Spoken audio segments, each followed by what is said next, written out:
Swansea. So if you've got questions, let's crack on. Any questions? Jake, having lost in previous years, how does it feel to lead the team out here at home in front of these fans?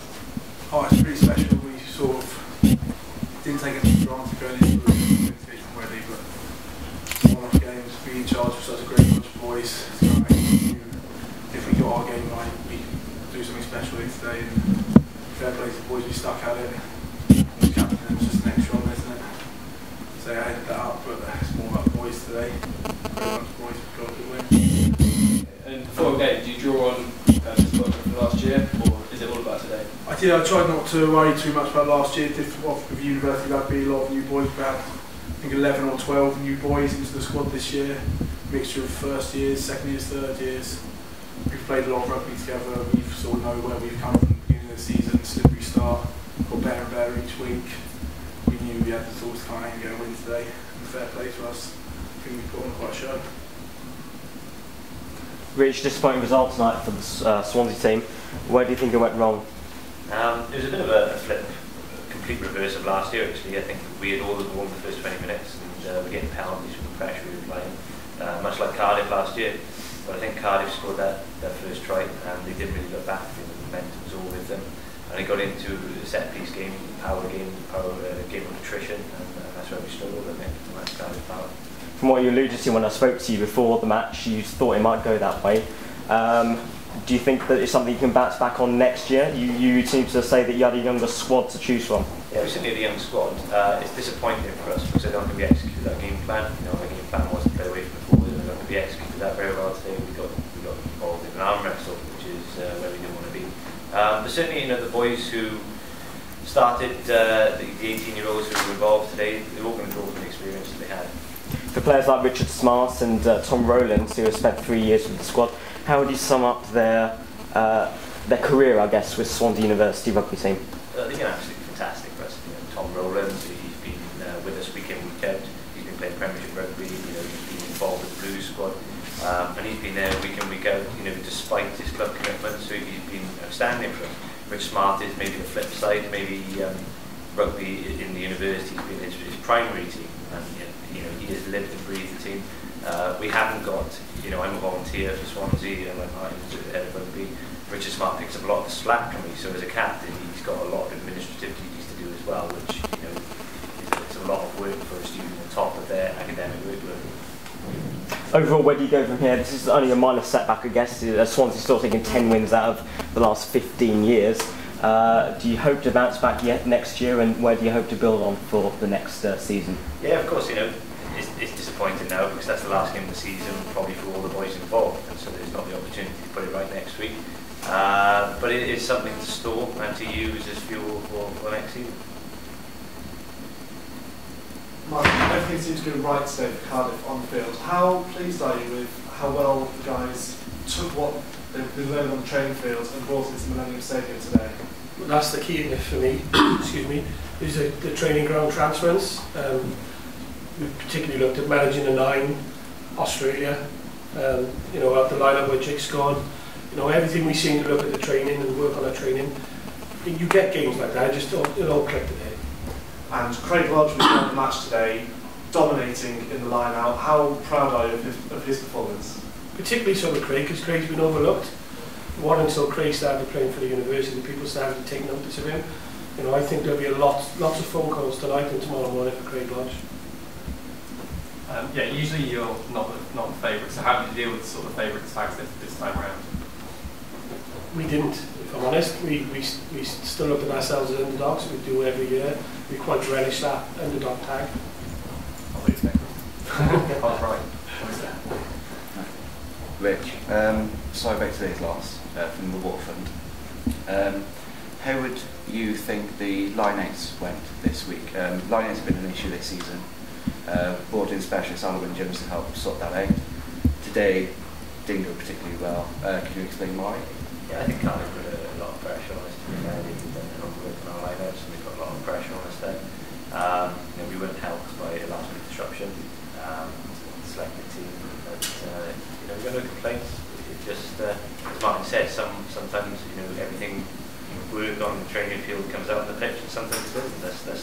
That's the beauty of rugby. You know, if everything that you did on training was executed in the game, then you'd go into game knowing exactly who's going to win every match. So to be fair, it's a game of chess, and I think Cardiff outperformed it.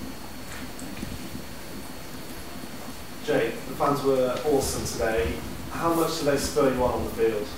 Oh, enormously. When you sort of last year, when you go behind at the beginning under a lot of pressure, and then listening to the opposing fans sort of puts a lot of pressure on you, can start getting into your head. So then, once you get sort of a foothold in the game, listening to the crowd get behind you absolutely spurs you on, gives you that little bit of incentive maybe to get off the floor, carry a little bit harder. Massively grateful for the amount of fans who turned out today, so close to exams, and I think an absolute massive effort from the whole university. And you've won the trophy for them tonight. How much are you looking forward to going out and celebrating with them all now? I can't even explain to you how much I'm looking forward to going out and celebrating. After 4 years, 1 as a fresher, 2 sour defeats, so the last 2 years sort of forgot what it feels like to win. So I'm very excited about getting in the mix tonight. Rich, overall, what's your opinion of Cardiff University's rugby team? Yeah, they're very strong. They've got threats right across the team. And I think the point that Martyn raised is a really strong one. You know, it's a great advert for university rugby, this match, because these matches take place on sports fields right around the UK every Wednesday, and they're free entry, open to anyone. And this, you know, we've had 2 great games already this season, which, you know, maybe had 200 people on the touchline. So it makes it, you know, it's great to have such a crowd here in such a fantastic stadium. It's fantastic. But hopefully we're helping to raise the profile of university rugby as well.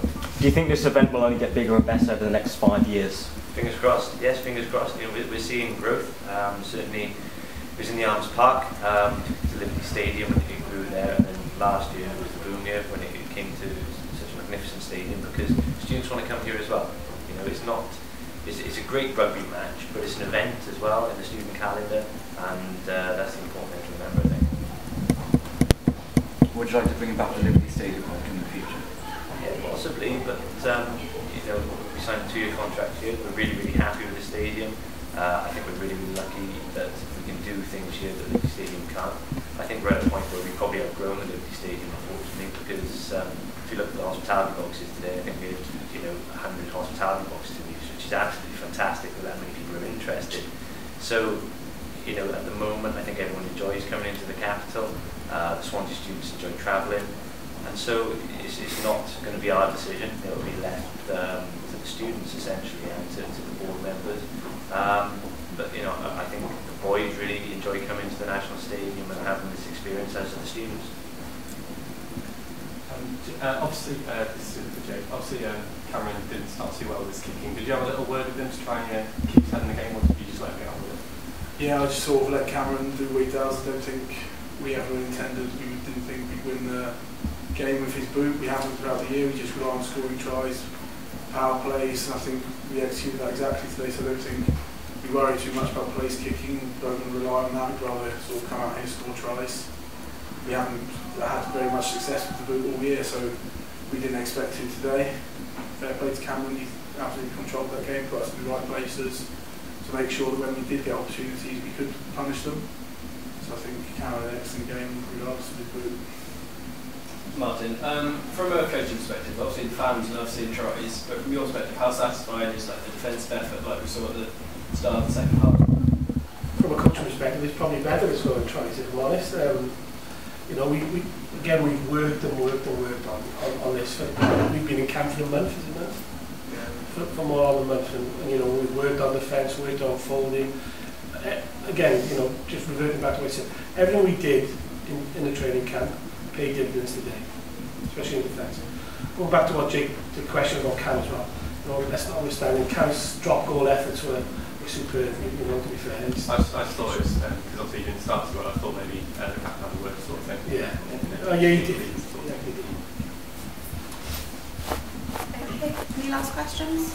Oh yeah, on Cameron again, what is the squad's overall opinion on his dreadlocks? I would support Cam in every decision he makes. He brings a bit of flair to the pitch, and I don't think we expect him to have a normal haircut. If you have Cameron, he Talented kid, very eccentric. We love him exactly who he is. Wouldn't expect him to have anything other than dreadlocks. Okay, we'll leave it there. Thank you all very much.